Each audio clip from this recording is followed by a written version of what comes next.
প্রিয় ভিউয়ার্স ও আমার প্রাণপ্রিয় কৃষক ভাই ও বোনেরা ও বাগানি ভাইয়েরা, দেখতে পাচ্ছেন আমি একটা মালটা বাগানে এসেছি।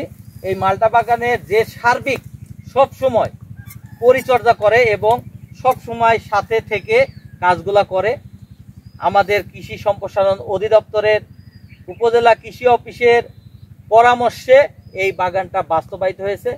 এই সে সম্পর্কে আমি আমার সরাসরি কৃষক ভাইয়ের সাথে কথা বলবো।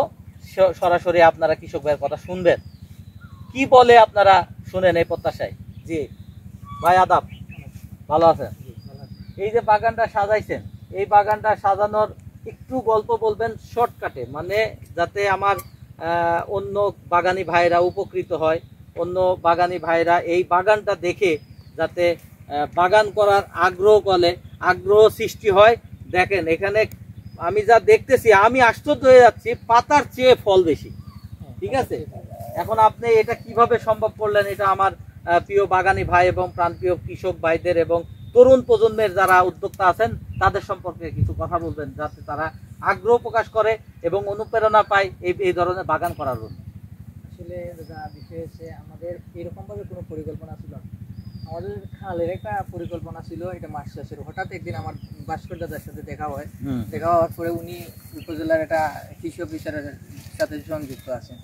উনি বললেন যে আপনাদের যে মালিক আছে স্যারের সাথে কথা বলে দেখেন, আমরা যে একটা মালটা বাগানে পরিণত করি তাইলে আপনাদেরও লাভ, আমরাও একটা কি শ্রীমঙ্গলের উন্নত একটা জায়গায় মালটা হইলো, এটা একটা সুনাম হইলো। তখন আমি দাদারা কইলাম যে কোনো অসুবিধা নেই, তাইলে আপনি মাতেন। পরে প্রায় 2-2.5 বছর আগে আমার দাদা এই বাগানটা সাজিয়ে দিয়েছে। এই 2 বছর পর থেকে আমরা যেটা পরিকল্পনা করছিলাম এর থেকে আরো বেশি উন্নত হয়েছে। কারণ ওই দাদার সাথে যোগাযোগ করার পরে মালটা বাগান লাগানোর পরে আমরা সাইটে দিয়ে আনারসও লাগাইছি, আনারসের উন্নত পাইছি বা মালটার উন্নত পাইছি।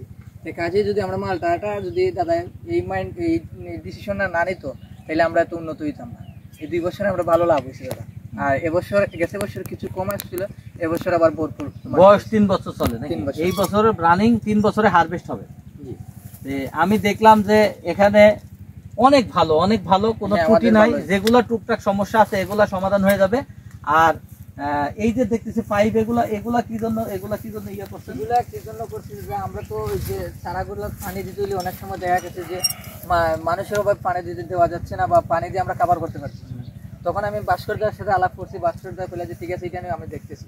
দেখার পরে তাই উপজেলা অফিসে যোগাযোগ করার পরে আমাদের এইরকম একটা সিস্টেম করিয়া দেওয়া হয়েছে। এখন আমাদের পানি দিতে কোনো সমস্যা হচ্ছে না, বা গাছেরও কোনো পানি বেশিও পড়েন না বা কমও পড়ে না, তার যতটুকু প্রয়োজন ততটুকুই পানি খায়। তাহলে আমাদের ডিপ ইরিগেশনটা একটা লাভজনক প্রযুক্তি।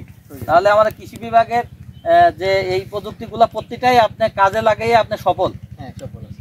ঠিক আছে, ধন্যবাদ প্রিয় বৃক্ষপ্রেমী সবুজ ভাই ও বোনেরা। আপনাদের মেসেজগুলা দেওয়ার চেষ্টা করলাম, আপনারা দেখবেন, এর থেকে আপনারা আমাদেরকে অনুপ্রেরণা দিবেন যাতে আমরা সামনের দিকে এগিয়ে যেতে পারি। আসসালামু আলাইকুম।